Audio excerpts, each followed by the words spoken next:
भगवान ऋषभ देव जी, जिनके 100 पुत्र, सबसे बड़े महाराज भरत जी, जिनके नाम से इस अजनाब वर्ष, अजनाब खंड को भारत देश कहा गया। भरत जी से सब जो छोटे पुत्र हैं सब महापुरुष हैं। 9 तो 9 खंड के राजा हुए और एक 9 योगेश्वर हुए और 81 याज्ञिक ब्रह्म ऋषि हुए। भगवान ऋषभ देव जी के पुत्र समस्त प्रजा को और अपने पुत्रों को भगवान ऋषभ देव जी उपदेश कर रहे हैं। बहुत ध्यान से सुनना चाहिए, परम मंगलमय उपदेश है। भगवान ऋषभ देव जी ने पुत्रों से कहा, इस मृत लोक में मनुष्य शरीर दुखमय विषय भोग प्राप्त करने के लिए नहीं मिला है। ये विषय भोग तो कुत्ता सुअर आदि को भी प्राप्त है, पक्का समझिए। जैसे आप स्त्री सहवास कर सुख लेते हैं, ऐसे हर पशु पक्षी को सुख प्राप्त होता है। जैसे आप नींद का, भोजन का, ऐसे सबको मिलता है। निद्रा भय आहार मैथुन, ये सबको समान सुख प्राप्त है। ये मर्तलोक में मनुष्य शरीर दुखमय विषय भोग भोगने के लिए नहीं है। ये विषय भोग तो सूकर कुकर को भी प्राप्त है, सुअर कुत्ता को भी प्राप्त है। इस शरीर से दिव्य तप करके परमात्मा प्राप्ति करने के लिए हमको भेजा गया है। तपस्या, तपस्या क्या? काम का वेग, क्रोध का वेग, भूख का वेग, वाणी का वेग, वर्षा, गर्मी, सर्दी, सब कुछ सहना, भजन न छोड़ना किसी भी परिस्थिति में, मान अपमान निंदा स्तुति, सब वेगों को सहना, द्वंद्वों को सहना, यही तपस्या है। तितिक्षा, सहनशील स्वभाव, यही तपस्या है। किसी से कोई शिकवा शिकायत नहीं, जैसी परिस्थिति हम उसमें राजी हैं, हर कष्ट को सह रहे हैं। इस शरीर से दिव्य तप ही करना चाहिए, क्योंकि बिना तपस्या के अंतःकरण पावन नहीं होता। बात समझ लो। बिना तप के श्री हरिवंश प्रसिद्ध धर्म समुझे न अलप तप, समुझो श्री हरिवंश कृपा सेवो धर्मिन जप। सेवक जी महाराज कह रहे हैं, ये निकुंज रस छोटी मोटी तपस्या वाले को प्राप्त नहीं होता, बड़ी तपस्या जिसकी हो। श्री हरिवंश प्रसिद्ध धर्म समुझे न अलप तप, थोड़े तप वाला हरिवंश धर्म को नहीं समझ सकता। यद्यपि ये प्रसिद्ध धर्म है, प्रेम धर्म। समझो श्री हरिवंश कृपा, हरिवंश कृपा से समझ सकते हो क्या? हरिवंश चंद्र जी ने कहा, श्याम श्यामा पद कमल संगी सिर नायो, तेन वचन मानत गुरुद्रोही निस्दिन कर तापनो भायो। तो इत व्यवहार न उत परमारथ बीच ही बीच जो जन्म गवायो, जो धर्मिन सो प्रीति करत नहीं, कहा भयो धर्मी जो कहायो। करो श्री हरिवंश उपासक संग, जो प्रीति तरंग सुरंग बहो। सेवक जी महाराज कह रहे, हरिवंश धर्म को छोटे तप वाला नहीं समझ सकता, महान तपस्वी समझ सकता है। तो महान तप क्या है? भगवत प्रेमी महात्माओं का संग, उनकी सेवा, उनकी आज्ञा में चलना, उनका सुमिरन करना। श्री हरिवंश प्रसिद्ध धर्म समुझे न अलप तप, समुझो श्री हरिवंश कृपा, क्या? सेवहु धर्मिन जप। जो रसिक जन है, भगवत प्रेमी महात्मा है, उनकी सेवा, उनका सुमिरन, उनकी आज्ञा पालन, इसी परम तप के द्वारा आप प्रेम धर्म को समझ पाएंगे, भगवत प्राप्ति कर पाएंगे। तो इस शरीर से दिव्य तप करना चाहिए क्योंकि बिना तप के अंतःकरण पवित्र नहीं होता, और बिना अंतःकरण पवित्र हुए ब्रह्मानंद या भगवदानंद की प्राप्ति नहीं होती। शुद्धेद्यस्मात् ब्रह्म सौख्यम त्वनंतम, जहां अंतःकरण शुद्ध हुआ, अनंत सुख प्रदान करने वाले श्री भगवान का साक्षात्कार या ब्रह्मानंद, दोनों जो चाहे वो प्राप्त कर सकता है। महत सेवाम द्वारमाहुर्विमुक्ते स्तमो द्वारम योषिताम संग संगम। महापुरुषों का संग ही सेवा, आज्ञा पालन, भगवत सुमिरन, इसमें रति प्रदान करता है, और इसी से मोक्ष या प्रेम की प्राप्ति होती है। और जो विषयी पुरुषों, कामी पुरुषों का संग है, उससे नरक की प्राप्ति होती है। महत सेवाम द्वारम माहुर्विमुक्तेश तमो द्वारम योषिताम संग संगम। जो योषित, जो स्त्रैण हैं, जो कामी पुरुष हैं, ऐसे कामी और कामिनी का संग करने से नरक की प्राप्ति होती है। और भगवत प्रेमी महात्माओं का संग करने से सेवा सुमिरन स्वाध्याय भगवत आराधना में रति होती है, जिससे मोक्ष की प्राप्ति होती है या प्रेम की प्राप्ति होती है। महंतस्ते समचित्ताः प्रशांता विमन्यवः सुहृदा साधवो। ये महापुरुष कौन है? जिनके संग से भगवत प्राप्ति हो जाती है, जिनके संग से मोक्ष प्राप्त हो जाता है। उन महापुरुष के लक्षण क्या हैं? बोले महंतस्ते समचित्ताः, जिनका चित्त समता को प्राप्त हो गया है। मान अपमान में, दुख सुख में, अपने यहां तो तीसरी भूमिका में ही समता आ जाती है। शत्रु मित्र सम जानि, मान मान अपमान सम, दुख सुख लाभ न हानि, यह जो कृपा हरिवंश की। कृपा की तीसरी भूमिका में स्थिति आ जाती है। प्रथम भूमिका में मुख वर्णत हरिवंश, चित्त नाम हरिवंश रति, मन सुमिरन हरिवंश, यह जो कृपा हरिवंश की। हरिवंश शरणागत होकर निरंतर सुमिरन में मगन, ये प्रथम भूमिका। फिर व्यवहार में सब जीवन सो प्रीति, रीत निवाह तापनी, श्रवण कथन प्रतीति, यह जो कृपा हरिवंश की। दूसरी भूमिका, व्यवहार में सबसे प्रेम का व्यवहार, किसी से कोई बदले में चाह नहीं, और अपने वाणी जी के श्रवण कथन में दृढ़ विश्वास, दृढ़ प्रतीति, दृढ़ विश्वास। तीसरी भूमिका, शत्रु मित्र समझाने, दुश्मन में और मित्र में समान भाव। मान मान अपमान सम, मान में और अपमान में समभाव, लाभ हानि में समभाव, सुख दुख में समभाव। ये तीसरी स्थिति, तीसरी भूमिका जागृत हो गई। चौथी भूमिका, भगवत प्रेम में डूबे हुए रसिक महापुरुषों का निरंतर सानिध्य प्राप्त होना। नीतिक धर्मिन संग, रंग बढ़त नित नित सरस। तो नित नित प्रेम अभंग, यह जो कृपा हरिवंश की। और पांचवी भूमिका में निरखत नित्य विहार, पुलकित तन, लीला में प्रवेश। महापुरुष कौन है? जो कृपा प्रकरण में तीसरी भूमिका है, वो समचित्तानाम, किंचन मात्र किसी में कभी भी विषमता नहीं, ना किसी से राग, ना किसी से द्वेष, सब में एक अपने आराध्य देव को देखना, यही समता है। सर्वान वस्तुतया निरीक्ष परम स्वाराध्य बुद्धिर्मम, मेरे राधा वल्लभ लाल सब में विराजमान है। तो समचित्ताहा, प्रशांता, कैसी भी स्थिति आवे हृदय में हलचल नहीं होनी चाहिए। चाहे जितनी सुखद स्थिति हो या दुखद, वही शांत स्थिति, वही भजन परायण स्थिति, ये महापुरुषों के लक्षण है।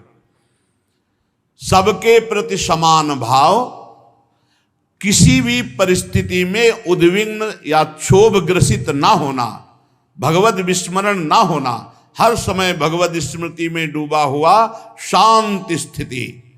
चाहे जितनी भयावह स्थिति हो, चाहे जितनी सुखद हो, ना सुखद में हर्ष है, ना भयावह में उद्विग्नता है, एकमात्र वो शांति स्थिति, शांताकारम, तो प्रशांता,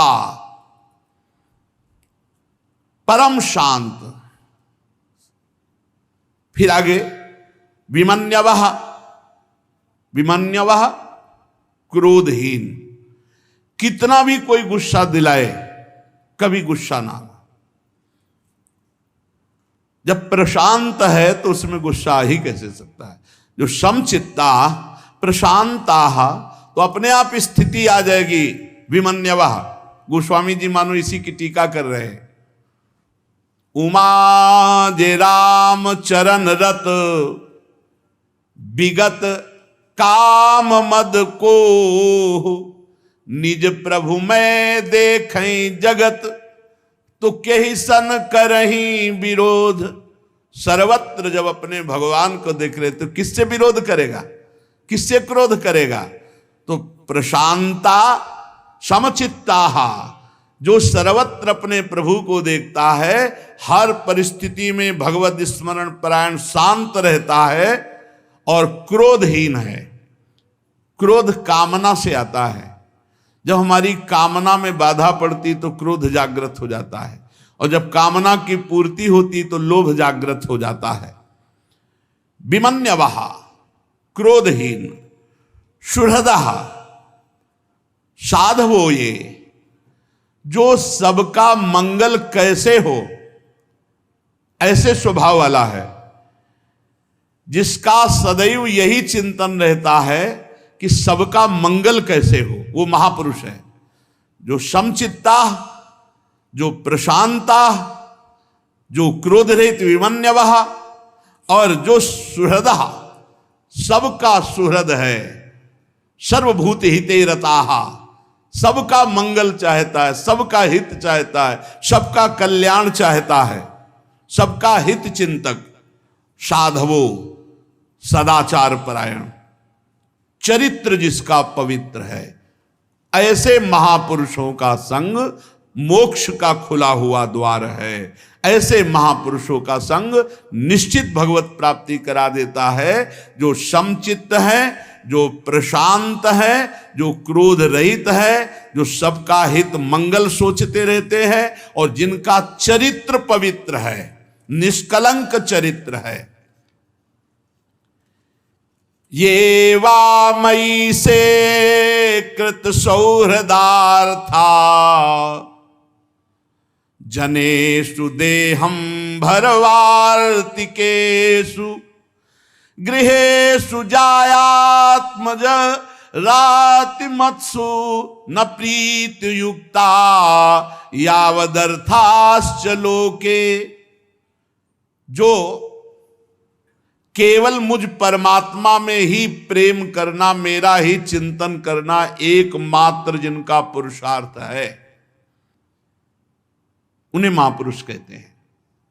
महापुरुष किसे कहते हैं, पीछे बताया। जो समचित्त हैं, प्रशांत हैं, क्रोध रहित हैं, सबका हित चिंतक करते हैं, और जिनका चरित्र पवित्र है, और जिनकी एकमात्र भगवान में स्थिति है। हर समय भगवान के चिंतन में जिनकी स्थिति है। विषयों की ही चर्चा करने वाले लोगों में, स्त्री में आसक्त, पुत्र में आसक्त, धन में आसक्त, और सब सामग्रियों से भरे हुए घरों में जो आसक्त है, ऐसे लोगों का संग नरकगामी बनाता है। और जो एकमात्र भगवान में आसक्त है, वही भगवत प्राप्ति करा सकते हैं। ऐसे ही महापुरुषों का संग करना चाहिए। अगर ऐसे महापुरुष गृहस्थ हुए, गृहस्थ में भी, तो वो विषय चर्चा करने वाले स्वभाव वाले नहीं होंगे, वो स्त्री पुत्र धन आदि में आसक्त नहीं होंगे, वो भोग संपन्न घरों में अरुचि मानने वाले होंगे, वो केवल शरीर निर्वाह के लिए धर्म पूर्वक कर्म में प्रवृत्त होते हैं, उनकी कोई फलाकांक्षा, कोई कामना नहीं होती। गृहेषु जायात्म जराति मत्सु न प्रीति युक्ता यावदर्थाश्च लोके, न उनकी स्त्री में आसक्ति है, न पुत्र में, न धन में, न घर में, न परिवार में, फिर भी वो घर परिवार में रहते हुए धर्म पूर्वक आचरण करते हैं, फल की आकांक्षा रहित स्थिति। नूनम प्रमत्तः कुरुते विकर्म यदीन्द्रिय प्रीतया प्रणोति न साधु मन्ये यत आत्मनोय मसन्नपि क्लेशदयास देहा। ये जो मनुष्य भगवत प्रेमी महात्माओं का संग नहीं करते, उनकी बुद्धि कुमति हो जाती है। उसे होती सबके अंदर दो बुद्धि होती है, कुमति और सुमति। पर जब हम साधु संग करेंगे तो कुमति को दबाकर नष्ट करके सुमति जागृत हो जाती है, और जब हम संसारिक पुरुष का संग करेंगे तो सुमति को दबाकर कुमति बढ़ जाती है। तो जब कुमति बढ़ जाती है कुसंग से, तो मनुष्य प्रमादवश, प्रमाद कहते हैं ना करने योग्य कार्य को करना और करने योग्य कार्य को ना करना, प्रमादवश वो कुकर्म करने लगता है। और जब उसकी कुकर्म में प्रवृत्ति होती है, शास्त्र विरुद्ध पापाचरण को कुकर्म कहते हैं, उसकी ये प्रवृत्ति इंद्रियों के तृप्त करने के लिए होती है। पर तृप्ति जब कुछ हो तब ना हो, तृप्ति होती नहीं। अब वो पाप पे पाप कर्म करता चला जाता है। भगवान ऋषभ देव जी कहते हैं, पुत्रो मैं इसे अच्छा नहीं समझता, क्योंकि आत्मा को ये असत दुखदायक बंधन इन्हीं कर्मों से प्राप्त हुआ है। इस शरीर को मैं मान करके इंद्रियों को तृप्त करने के लिए शास्त्र विरुद्ध कुकर्म पापाचरण करने से जीव की दुर्गति हो जाती है। जब जीव को आत्म तत्व की जिज्ञासा नहीं होती, तब वो देहाभिमान वश रहता है, देह को ही अपना स्वरूप मानता, मैं मानता है। और देह को जब तक मैं मानता है, तब तक वो लौकिक कर्मों में और विषयों में फंसा रहता है। बिल्कुल सीधी बात है। और उसके मन में कर्म की वासनाओं की बाढ़ रहती है। ये कर लिया, वो कर लेंगे, ये भोग लिया, वो भोग लेंगे, ऐसा इतना जमा कर लिया, इतना हो जाए, इतना, और मर गया, और सब ऐसे ही पड़ा रहा। इसी से इसको जन्म मरण की प्राप्ति होती है। फिर समझिए, जिसको आत्म तत्व की जिज्ञासा नहीं होती, मैं कौन हूं, मेरा लक्ष्य क्या है, मैं यहां क्यों आया हूं, कब तक ये भटकता रहूंगा, तो उसे शरीर में मैं बुद्धि रहती है, आत्म जिज्ञासा ना होने के कारण। और शरीर में मैं बुद्धि होने के कारण वो इंद्रियों के भोगों में और कर्मों में फंसा रहता है। और उसके हृदय में बहुत सी कर्म वासनाएं, भोग वासनाएं, जिसके कारण बार बार देह बंधन, जन्म मृत्यु उसे प्राप्त होता है।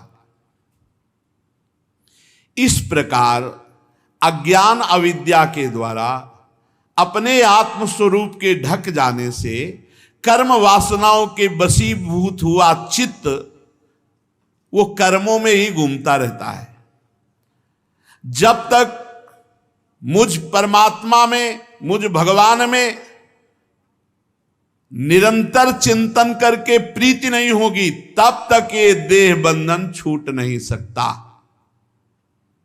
एवं मनः कर्मवशं प्रयुंक्ते अविद्यात्मन्युपधीयमाने प्रीतिर्न यावन्मयि वासुदेवे न मुच्यते देह योगेन तावत्। इस अविद्या के द्वारा, अज्ञान के द्वारा, आत्मज्ञान ना होने पर उसे ये महसूस होता है मैं स्त्री हूं, मैं पुरुष हूं, और इसी से कर्म वासनाओं से उसका चित्त भटकता रहता है।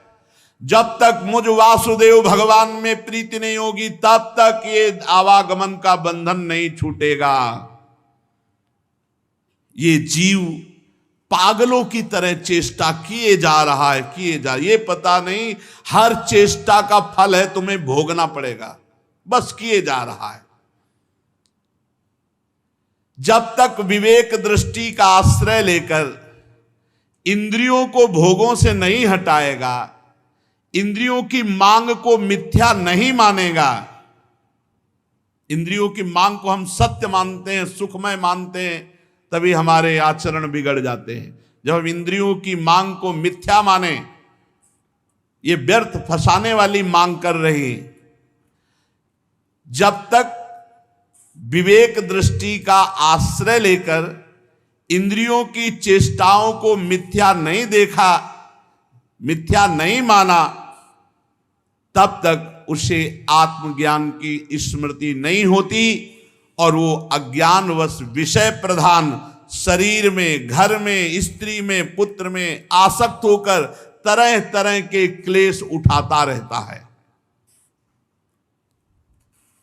वैसे ही भगवान की माया का बड़ा विचित्र बंधन है। फिर स्त्री और पुरुष, इनका जो दाम्पत्य सुख बंधन है, ये तो बहुत ही विचित्र है।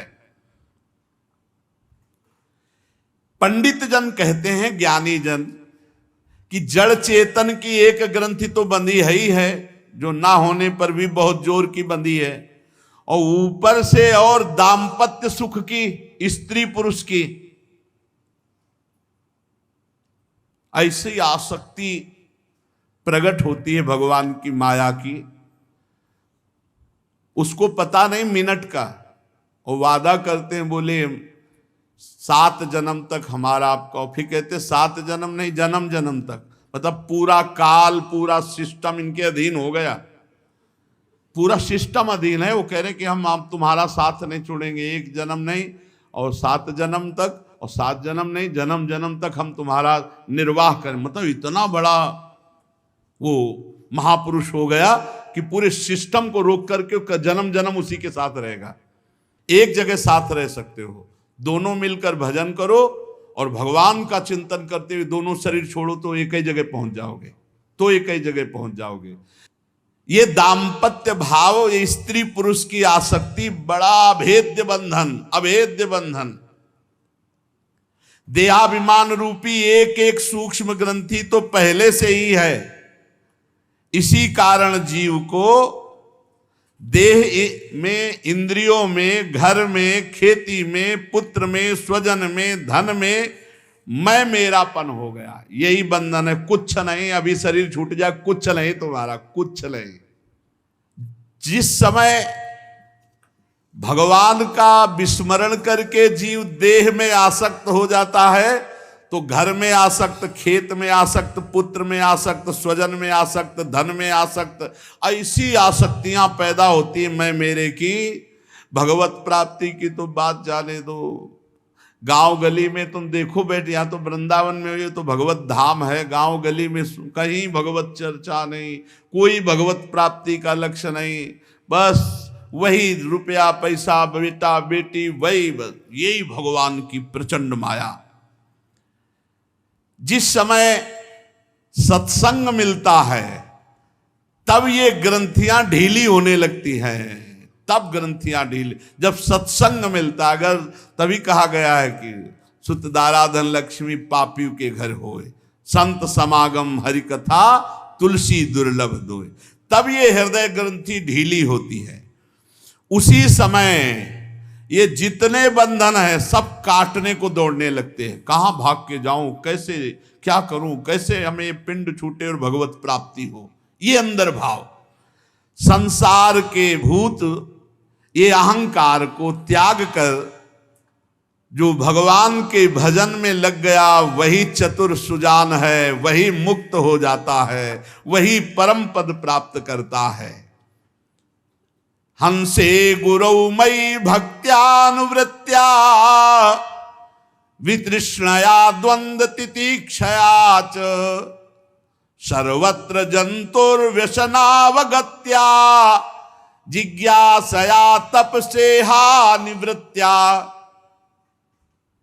इस संसार सागर से जो पार कराने में कुशल हैं, धैर्यवान हैं, जो उद्यम परायण है, ऐसे संतों का संग करना चाहिए। संसार सागर से पार कराने में कुशल, कौन सा अनुष्ठान, कौन सी सेवा, कौन सा पाठ, कौन सा भजन, ऐसे चलो ऐसे चलो। ऐसे महापुरुष को अपनी आत्मा गुरु स्वरूप से वर्ण करना चाहिए। हंसे गुरु मई भक्त्यानुवृत्त्या, सबके आत्मस्वरूप भगवान ही गुरुदेव हैं, गुरुदेव ही भगवान हैं। जो संसार सागर से पार करने में कुशल, धैर्यवान, उद्यम, ऐसे सबके आत्मस्वरूप गुरु स्वरूप से वर्ण करे। भगवत प्राप्ति के लिए गुरुदेव का वर्ण करना बहुत सोच समझ के, किसी के प्रवचन सुनकर प्रभावित होकर गुरु नहीं बनाना चाहिए। बहुत समय तक इंतजार करना चाहिए, मिलना जुलना, दर्शन, संभाषण, और जब ये लगने लगे कि ये मेरे भगवान हैं, बस जब गुरु बना ले फिर दोष दर्शन न करे, फिर वह अपने दुर्गति का कारण उपस्थित ना करे, द्रोह ना करे। सहसा किसी को गुरु बनावे नहीं, और गुरु बनावे तो गुरु और भगवान, भगवान और गुरु में तनिक भी भेद नहीं, तो वहां दोष दर्शन की संभावना ही नहीं। हंसे गुरौ मयि भक्त्यानुवृत्त्या वितृष्णया द्वंद्व तितिक्षया च, मुझ गुरु स्वरूप में सदैव भक्ति भाव, भक्त्यानुवृत्त्या, एक एक वृत्ति श्री सदगुरु स्वरूप भगवान में अर्पित करनी चाहिए, उनकी आज्ञा में। सोने से जागने तक, जागने से सोने तक प्रत्येक चेष्टाएं गुरु आज्ञा में होनी चाहिए।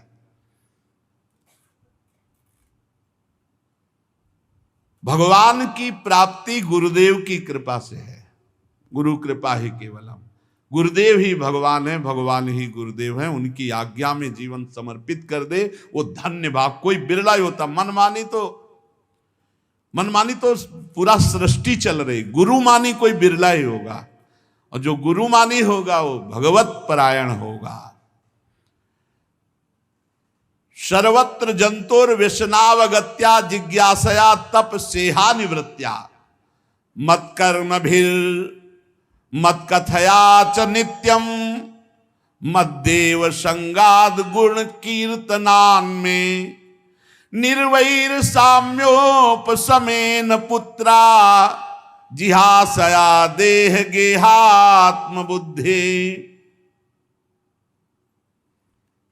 मेरे परायण हो जाए और भोगों की तृष्णा का त्याग कर दे। भोगे हुए भोगों का जो स्मरण होता है और फिर भोगने की इच्छा होती है, उसी का नाम तृष्णा है। मेरे परायण रहे, तृष्णा का त्याग कर दे, सुख और दुख में समान भाव रहे। हर योनि में दुख उठाना पड़ता है, तो ये जो हमें मनुष्य देह मिली इसमें हम दुख भोग कर पवित्र हो रहे हैं। भोगना चाहिए, घबराना नहीं चाहिए दुख से। जितना दुख मिलेगा उतना ही हम पवित्र होकर भगवान की तरफ बढ़ रहे हैं।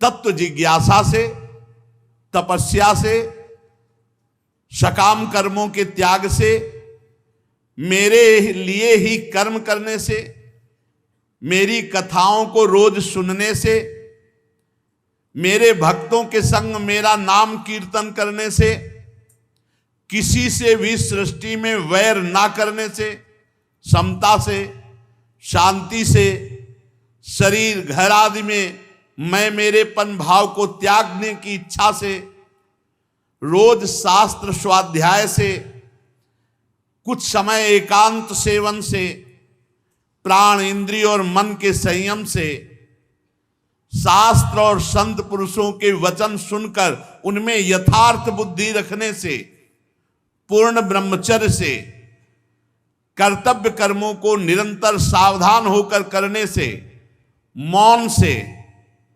मेरी ही सत्ता देखने से, अनुभव ज्ञान सहित तत्व विचार से, योग साधना से, इन सब साधनों से जो वर्णन किए गए, अहंकार का नाश हो जाता है और लिंग शरीर लीन हो जाता है। वो मोक्ष पदवी प्राप्त कर लेता है।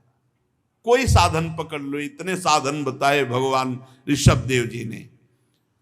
पहली बात, संत महापुरुषों का संग मोक्ष प्रदान करने वाला, कामिनी कामी विषयी पुरुषों का संग नरक प्रदान करने वाला। कैसे संत महापुरुष होते हैं? तो बोले समचित्त, प्रशांत, क्रोध रहित, सबका कल्याण चाहने वाले और सदाचार परायण अर्थात पावन चरित्र। ऐसे संतों का जब संग किया जाता है तो हमारे हृदय में भागवतिक साधन उदय हो जाते हैं।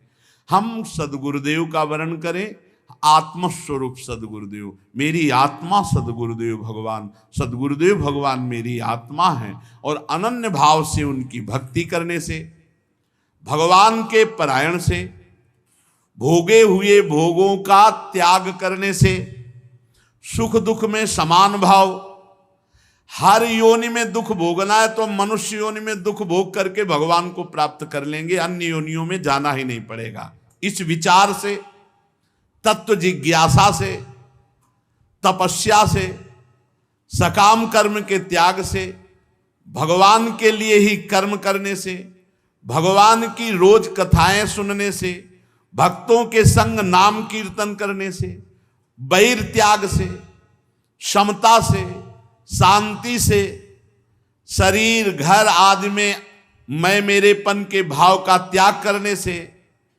अध्यात्म शास्त्रों का स्वाध्याय करने से, कुछ समय एकांत सेवन का स्वभाव बनाने से, प्राण इंद्रिय और मन के संयम से, संत पुरुषों के वचन पर बिल्कुल सत्य बुद्धि रखने से, पूर्ण ब्रह्मचर्य से, मौन से, सर्वत्र भगवान की सत्ता देखने से, ये योग साधना से अहंकार नष्ट हो जाता है, लिंग शरीर लीन हो जाता है और वो परम पद का अधिकारी होता है।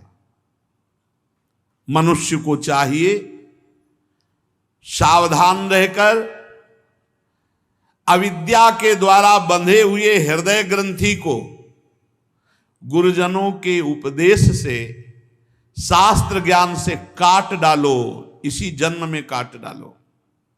क्या हृदय ग्रंथि है? मैं स्त्री हूं, मैं पुरुष हूं। वैसे मैं अविनाशी चैतन्य परमात्मा का अंश हूं, पर अज्ञान के कारण मैं अपने को स्त्री पुरुष मान रहा हूं। ये हृदय में ग्रंथि जो पड़ गई है, इसे गुरुदेव के द्वारा दी हुई उपासना से काट डालो, शास्त्र के वचनों का मनन करके इसे मिटा दो। मैं ना स्त्री हूं ना पुरुष हूं, मैं भगवान का अंश, भगवत स्वरूप हूं। क्योंकि यही ग्रंथि, जड़ चेतन ग्रंथि, इसी में सारे कर्म करने का उत्साह, कर्म संस्कार, वासनाएं, भोग वासनाएं इसी में रहती, इसी में।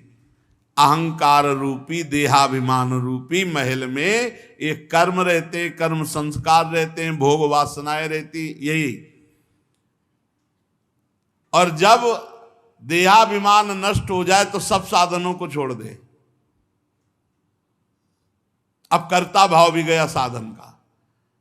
अब जो हो रहा है वो गुणानुगुण वर्तनते और वो अपने स्वरूप में है। जिसको मेरे लोक की इच्छा हो,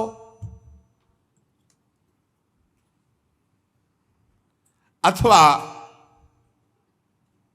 मेरे अनुग्रह प्राप्ति को परम पुरुषार्थ मानता हो, तो मेरी इस आज्ञा का पालन करे।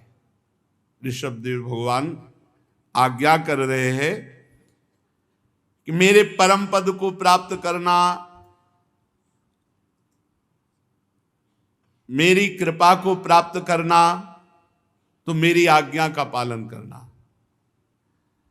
वही राजा राजा है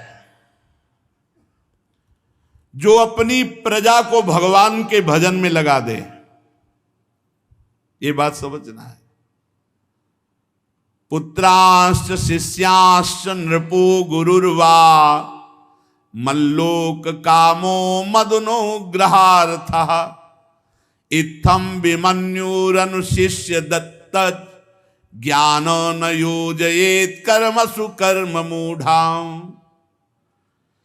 यदि राजा हो तो अपनी प्रजा को यही उपदेश करे कि भगवान का भजन करते हुए अपने कर्तव्य कर्म का पालन करो, इसी जन्म में भगवत प्राप्ति कर लो। यदि गुरु हो तो अपने शिष्य को यही शिक्षा दे कि अपने कर्तव्य का पालन करते हुए निरंतर भगवान का भजन करो, नहीं तो इस जीवन का कोई लाभ नहीं है। यदि पिता हो तो अपने पुत्रों को यही शिक्षा दे।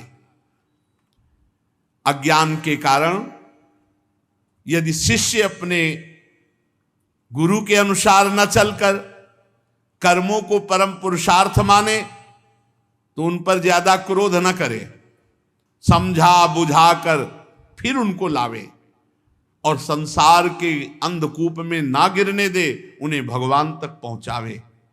गुरु वही है जो भगवत प्राप्ति करा दे, पिता वही है जो भजन में लगावे, राजा वही है जो अपनी प्रजा का कल्याण कर दे। उन्हें विषयासक्ति युक्त काम कर्मों में फंसने न दे, डांट के फटकार के दुलार के जैसे माने वैसे। जैसे कोई अंधा पुरुष किसी अंधे कुएं के मार्ग में गिरने जा रहा हो तो नेत्र वाला उसे कैसे गिरने देगा, आगे जाके दौड़ के बचाएगा। ऐसे गुरु अपने शिष्य को, पिता अपने पुत्र को, राजा अपनी प्रजा को बचाए, संसार रूपी अंधे कुएं में ना गिरने दे, उन्हें भगवान के भजन में लगाकर उनका कल्याण करे। ये संसारी लोग नहीं जानते कि अपना सच्चा कल्याण किस बात में है। ये लोग तो इतना जानते हैं कि ये भोग मिल जाए, ये रुपया मिल जाए, ये पद मिल जाए, जमीन मिल जाए, बस इतना। इनको पता नहीं है कि सच्चा कल्याण किस बात में है। ये लोग तो क्षणिक सुखों में, कुछ चंद रुपयों में भारी बैर ठान लेते हैं, एक दूसरे की हत्या कर देते हैं। ये विषय भोगों के लिए प्रयत्न करने वाले मूर्ख लोग हैं, इनको नरक न जाने दे, इनको दुखों की प्राप्ति के मार्ग में न जाने दे। घेरे इनको प्यार से, दुलार से, डांट फटकार के जैसे बने, इन्हें भगवान के मार्ग में लगावे। और जो मूर्ख बिल्कुल ही बात नहीं मानते तो फिर अन्योन्य वैरः सुख लेस हेतो रनंत दुखम चन वेद मूढ़ा। इन मूर्खों को, मूढ़ों को बोले जहां सुख का लेस भी नहीं, ऐसे घोर दुख में नरक की प्राप्ति होती है। बचा ले, इन प्राणियों को बचा ले।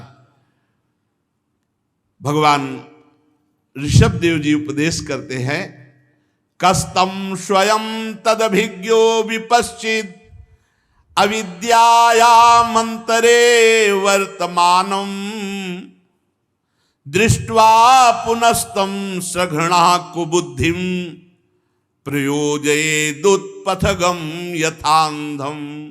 गुरुर्न सस्यात् स्वजनो न सस्यात् पिता न सस्यात् जननी न सस्यात् दैवं न तत्स्यान्न पतिश्च सस्यान् न मोचयेद्यः समुपेत मृत्युम इदं शरीरम मम दुर्विभाव्यम सत्वं हि मे हृदयं यत्र धर्मः पृष्ठे कृतो मे यद धर्माराद अतो हि मां वृषभं प्राहुरार्या। तस्माद् भवन्तो हृदयेन जाताः सर्वे महीयान् सममुं सनाभम् अक्लिष्ट बुद्ध्या भरतं भजध्वं शुश्रूषणं तद्भरणं प्रजानां। जैसे गड्ढे में, दलदल में कोई गिरने जा रहा हो तो आंख वाला पुरुष उसे गिरने नहीं देगा, उसे बचा लेगा। वैसे ही ये अज्ञानी जन अविद्या में फंसकर पाप कर्म की ओर, दुख की ओर जा रहे हैं। कौन ऐसा दयालु संत होगा जो इनको बचाए ना? जानबूझकर उसे कौन गिरने वाले मार्ग में जाने देगा या जाने की प्रेरणा करेगा। इसलिए वही गुरु गुरु है जो अपने शिष्य को भगवत संबंधी उपदेश करके मृत्यु की फांसी से बचा ले। वही स्वजन स्वजन है जो अपने स्वजन को भगवान के भजन में लगा दे। वही पिता पिता है जो अपने पुत्र को भगवान के भजन में लगा दे। वही माता माता है जो अपने पुत्र को भगवान के भजन में लगा दे। वही देव देव है जो परम देव प्रभु में लगा दे। वही पति पति है जो अपनी पत्नी को भगवान के भजन में लगा दे। अगर नहीं तो गुरु गुरु नहीं, वो स्वजन स्वजन नहीं, वो पिता पिता नहीं, वो माता माता नहीं, वो देव देव नहीं, वो पति पति नहीं। मैंने जो ये अवतार धारण किया है ये बुद्धिगम में नहीं है, ये बुद्धि से अतीत है। शुद्ध सत्व ही मेरा हृदय है। मैं सदैव परम धर्म में स्थित हूं। मैंने अधर्म को बहुत पीछे ढकेल दिया, इसीलिए मुझे ऋषभ कहते हैं, महान बलशाली। पुत्रों, तुम सब मेरे अंश हो।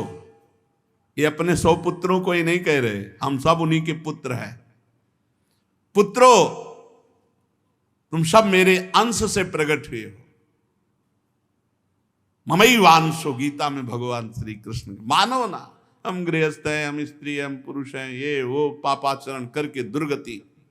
ममैवांशो, तुम मेरा अंश भगवान के हैं।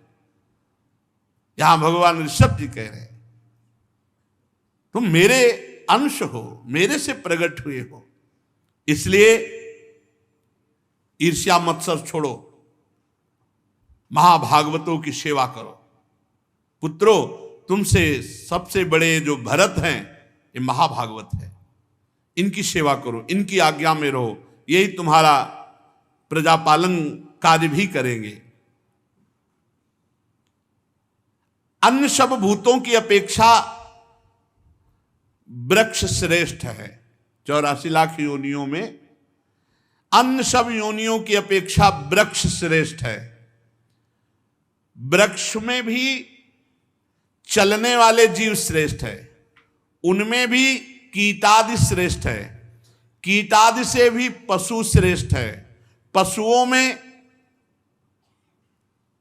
फिर मनुष्य श्रेष्ठ, मनुष्यों में भी प्रमथ गण श्रेष्ठ, प्रमथों में भी गंधर्व श्रेष्ठ, गंधर्वों में भी सिद्ध श्रेष्ठ, सिद्धों में भी देवता श्रेष्ठ, देवताओं में किन्नर श्रेष्ठ, उनसे असुर, असुर से जो आदि देवता, उन देवताओं से इंद्र देवता, इंद्र देवता से ब्रह्मा जी। ऐसे ब्रह्मा जी के पुत्र दक्ष प्रजापति आदि सर्वश्रेष्ठ पद पर जो ब्रह्मा जी, भगवान शंकर और भगवत प्रेमी महात्मा मुझसे भी श्रेष्ठ है। भगवान ने बात कही, मेरे पूज्य कौन? बोले ब्रह्म ऋषि, भगवत प्रेमी महात्मा। सब भूतों में वृक्ष श्रेष्ठ, उनमें चलने वाले जीव श्रेष्ठ, उसमें कीटादि श्रेष्ठ, उसमें पशु श्रेष्ठ, पशुओं से भी मनुष्य श्रेष्ठ, मनुष्यों से प्रमथ गण, प्रमथों से गंधर्व, गंधर्व से सिद्ध, सिद्धों से देवता, देवता के अनुयायी किन्नर आदि असुर, असुरों से फिर श्रेष्ठ देवता जो आदि देवता, आदि देवताओं से इंद्र देवता, इंद्र देवता से दक्ष प्रजापति आदि, ब्रह्मा जी, ब्रह्मा जी से भगवान शंकर, भगवान शंकर से भी श्री हरि। परंतु मेरे से श्रेष्ठ है भगवत प्रेमी महात्मा जन, जो ब्रह्म ऋषि जन है, क्योंकि मैं उनको अपना पूज्य मानता हूं। इसलिए इन ब्रह्म ऋषियों से बढ़कर के त्रिभुवन में कोई नहीं है, इन महाभागवतों से बढ़कर त्रिभुवन में कोई नहीं है। इसीलिए मैं सबसे ज्यादा प्रसन्न होता हूं जब ब्रह्म ऋषि संत वैष्णवों के मुख में अच्छे अच्छे पदार्थ पवाए जाते हैं। जैसा मैं वैसे प्रसन्न होता हूं, वैसा अग्निहोत्र और यज्ञों से प्रसन्न नहीं होता। भगवान बहुत सुंदर बात कह रहे हैं, अपनी प्रजा को, अपने पुत्रों को उपदेश कर रहे। और मेरे से श्रेष्ठ वैष्णव संत जन, भगवत प्रेमी ब्रह्म ऋषि जन तो जो अच्छे अच्छे पदार्थ भोग बना करके संतों को, वैष्णवजनों को, ब्रह्म ऋषियों को पवाया जाता है, भगवान कहते हैं उससे मैं बहुत जल्दी प्रसन्न होता हूं। मैं वैसा भोग अग्निहोत्र या यज्ञ में वैसा तृप्त नहीं होता जैसा भक्तों के मुख से तृप्त होता हूं।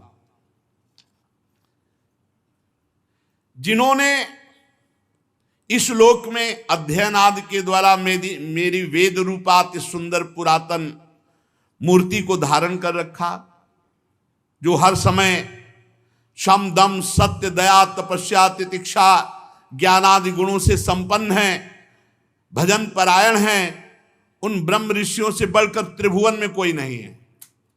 मैं ब्रह्मादि श्रेष्ठ, ये सब स्वर्ग मोक्ष देने में सामर्थ्य, किंतु मेरे अकिंचन भक्त ऐसे निष्प्रिय होते हैं कि मुझसे भी कुछ नहीं चाहते हैं।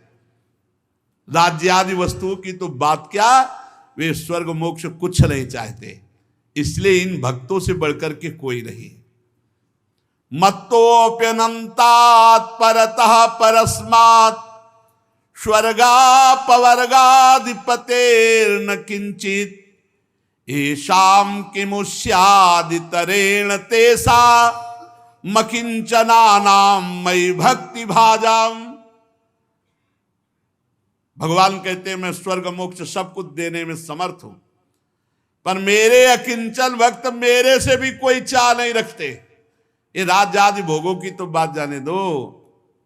इसलिए सर्वश्रेष्ठ त्रिभुवन में मेरे अकिंचन भक्त है। जो अकिंचन भक्तों की सेवा करता है, मैं बहुत जल्दी, अकिंचन उसे ही कहते हैं जिनकी जीवन में प्रभु के सिवा और कोई नहीं। अकिंचन में कोई गरीब या ऐसे फटे पुराने कपड़े ऐसी पहचान नहीं। अकिंचन अम्बरीश जी को भी कहते हैं, चक्रवर्ती सम्राट, लेकिन जो प्रभु के सिवा जिनका कोई नहीं, आंतरिक, वही अकिंचन, पूरा भला परिवार है। अकिंचन हृदय का विषय है। तुम संपूर्ण चराचर भूतों को मेरा इस शरीर समझकर शुद्ध बुद्धि से पद पद पर उनकी सेवा करो, मेरे भक्तों की सेवा करो। यही मेरी सच्ची पूजा है। मैं इससे बहुत जल्दी प्रसन्न होता हूं। ये बात समझनी होगी। मन, वचन और दृष्टि और इंद्रियों की चेष्टाओं से साक्षात मेरी समस्त साधना का फल होगा मेरे भक्तों का पूजन, चराचर जगत का पूजन। अगर मुझे नहीं प्रसन्न कर पाया तो इस महामोह में काल पास से वो अपने को छुड़ा नहीं सकता, चाहे जितना साधन कर ले। मेरी प्रसन्नता से ही वो खुला कह दिया। भगवान ने खुला कहा, दैवी हेसा गुणमयी मम माया दुरत्तया मामेव ये प्रपद्यन्ते माया में ताम तरंतिते। ये गुणमयी माया को पार करना बड़ा कठिन है, मेरी शरण में हो जाओ, मैं पार कर दूंगा। और यहां भगवान ऋषभ देव जी कहते हैं कि यदि आप मेरी शरण में होकर मेरी बात मान लो कि भक्तों का पूजन करो, भक्तों का सेवन करो, भक्तों का संग करो, चराचर जगत को मेरा साक्षात स्वरूप समझो, तो मैं प्रसन्न हो जाऊंगा। मैं प्रसन्न हो गया तो तुम्हें इस मृत्यु पाश से मुक्त कर दूंगा। और अगर मैं प्रसन्न नहीं हुआ तो बिना पुमान ये महाविमोहात कृतांत पाषाण विमुक्त मीसेत। जब तक मैं प्रसन्न नहीं होता तब तक तुम्हें कोई महाविमोह से, इस महामोह से, काल में पास से तुम्हें कोई छुड़ा नहीं सकता। श्री सुखदेव जी कहते हैं, हे राजन परीक्षित, भगवान ऋषभ देव जी के पुत्र यद्यम स्वयं भगवदाकार स्थिति को प्राप्त महापुरुष थे, तो भी लोगों की शिक्षा देने की उद्देश्य वृत्ति से महाप्रभावशाली परम सुरत भगवान ऋषभ देव जी ने ऐसा उपदेश किया। भगवान ऋषभ देव जी के 100 पुत्रों में भरत सबसे बड़े थे। वे भगवान के परम भक्त और भगवत भक्तों की भी सेवा करने वाले थे। ऋषभ देव जी ने पृथ्वी का पालन करने के लिए महाराज भरत जी का राज्याभिषेक किया और उपशमशील निवृत्ति परायण महामुनियों की भक्ति ज्ञान और वैराग्य रूप परमहंसोचित धर्मों की शिक्षा देने के लिए आप विरक्त हो गए। केवल शरीर मात्र परिग्रह, सब कुछ छोड़ दिया, केवल शरीर, दिगंबर हो गए, नंग धड़ंग सब छोड़ दिया। वस्त्रों का त्याग करके सर्वथा दिगंबर हो गए, बाल बिखेर लिए, पागलों का सा वेश कर लिया और अपने में स्थित अग्निहोत्र की अग्नियों को लीन करके परम सन्यासी हो गए और ब्रह्मावर्त देश से पागलों जैसा बाल बिखेर लेना, दिगंबर हो करके मौन, ब्रह्मावर्त देश से बाहर निकल गए। वो सर्वथा मौन, जडांध मूक बधिर पिशाचोन्मादक वद अवधूत वेशो भी भाष्यमाणोपि जनानाम गृहीत मौन व्रतस्तूष्णीम बभूव। वह पूरे मौन का मतलब किसी भी तरह बात न करना, ना अच्छी न बुरी न भागवतिक न प्रापंचिक। जडांध, जड पुरुष, अंधे पुरुष, बहरे पुरुष, गूंगे पुरुष, पिशाचवत पागलों की सी स्थिति, ऐसे अवधूत शिरोमणि अपने को बनाकर विचरने लगे। भगवान ऋषभदेव महाराज भरत को राजगद्दी पर बिठा दिया। अब वो कभी नगरों से निकलते, गांवों से, कभी किसानों की बस्तियों से, बगीचों से, पहाड़ों से, जहां जैसे शरीर चल रहा है बस चल रहा है। रास्ते से निकलते तो जैसे हाथी को मक्खियां सताती है, ऐसे ही मूर्ख लोग जान नहीं पाए ये कौन है। कोई ईंट मारता, कोई गाली देता, कोई जैसे पागल, अब नंग धड़ंग दिगंबर वेश, ऐसे लोग बहुत तंग करते। देखो, कोई धमकी देता, कोई मारता, कोई पेशाब करता, कोई थूक देता, कोई ईंट मारता, कोई धूल फेंकता, कोई पकड़ करके उनके मुख के सामने अधोवायु छोड़ता, कोई बड़ी गालियां देता, कोई मार मार करके तिरस्कार करता। ये है, ये विचरण में सब मिलता है। अकेले गंगा किनारे जैसे विचरण किए ना, तो ये जीवन में काफी सामग्री मिली है, मिलती है। भगवान देते हैं, परिपक्व करने के लिए देते हैं, तभी वो स्थिति परिपक्व होती है। भगवान ऋषभदेव इन बातों पर बिल्कुल ध्यान न देते, बस यही कि ये भ्रम है, ये भ्रम है, मैं शरीर नहीं हूं, ये सब भ्रम है, एक स्वप्न है, ये सत्य नहीं है। मिथ्या शरीर में उनकी अहमता ममता तनिक भी नहीं थी, इसीलिए धूल फेंकना, पेशाब कर देना, मारना पीटना, ये सब शांत भाव से सहे, सब शांत। बड़ा कठिन है, बड़ा कठिन है सहना। कहना बात अलग है, जब 4 थप्पड़ और गालियां पड़ती हो, कोई कारण नहीं, अकारण ऐसे मार रहा है कोई, तो उस समय आपका विचार क्या चल रहा है, क्या विचार चल रहा है? भगवान ऋषभ, ये सब भ्रम है, ये सब असत्य है, ये सब मिथ्या है। वे कार्य कारण रूप संपूर्ण प्रपंच के साक्षी होकर परमात्मा स्वरूप में स्थित, इसलिए अखंड चित्तवृत्ति से बिना कोई बचाव पक्ष किए सबके बीच से निकलते। कभी गांव से निकल ले, कभी पहाड़ से, कभी जंगलों से, शरीर की कोई रक्षा नहीं, जब जैसा प्रहार हुआ उसे सह लिया, गर्मी सर्दी भूख प्यास सब। यद्यपि अभी तक तो बहुत सुकुमार स्थिति में रहे, चक्रवर्ती सम्राट बड़ा, तो रूप तो छिपता नहीं, बड़ा सुंदर रूप, चौड़ी छाती, लंबी लंबी बाहें, मुख की बनावट बड़ी सुकुमार, पर अद्भुत वेश, और नेत्र तो कमल दल जैसे, कुछ लालिमा लिए हुए, संताप हारणी दृष्टि, बड़े सुंदर कान, कपोल, नासिका। तो कभी कभी इस रूप को देखकर कई लोग मोहित भी हो जाते, पीछे चलते, कहते कि हमें तो लगता है पागल नहीं, पर वो बिल्कुल मौन, किसी की तरफ देखना नहीं, कोई बोल रहा है तो सुनना नहीं। तभी ऊपर लिखा जडांध मूक बधिर पिशाचोन्मादक वद अवधूत वेशो विभास्यमाणोपि जनानाम गृहीत मौन व्रतस्तोषणिम बभूव। गंगा किनारे ऐसे संतों के दर्शन हुए, ऐसे संतों के दर्शन, बहुत कृपा, एक से एक महापुरुष, एक से एक महापुरुष। घुंघराली जो लटें थी अब वो जटा के रूप में हो गई। अवधूतों के शिरोमणि भगवान ऋषभ देव जी धूल धूसरित मलिन देह विचरण कर रहे। भगवान ने फिर बीभत्स वृत्ति धारण की, घृणास्पद वृत्ति, बीभत्स वृत्ति, लोग नजदीक ही ना जाए ऐसा रूप, भयावना, घृणास्पद। फिर इसके बाद अजगर वृत्ति, लेट गए, चलना ही नहीं, अब जो आ जाए सो आ जाए, खाने को ना मिले तो। ये वृत्ति है परमहंसों की, महापुरुषों की। एक महापुरुष अगर पुराने इनमें से हो तो यहाँ चौराहे पे पड़े रहते थे, भगवान दास जी महाराज। उनको पागल से ज्यादा किसी ने कुछ नहीं समझा, और वो सिद्ध महापुरुष, अवधूत वृत्ति को प्राप्त महापुरुष थे। पूरे लक्षण उनमें थे, पूरे लक्षण।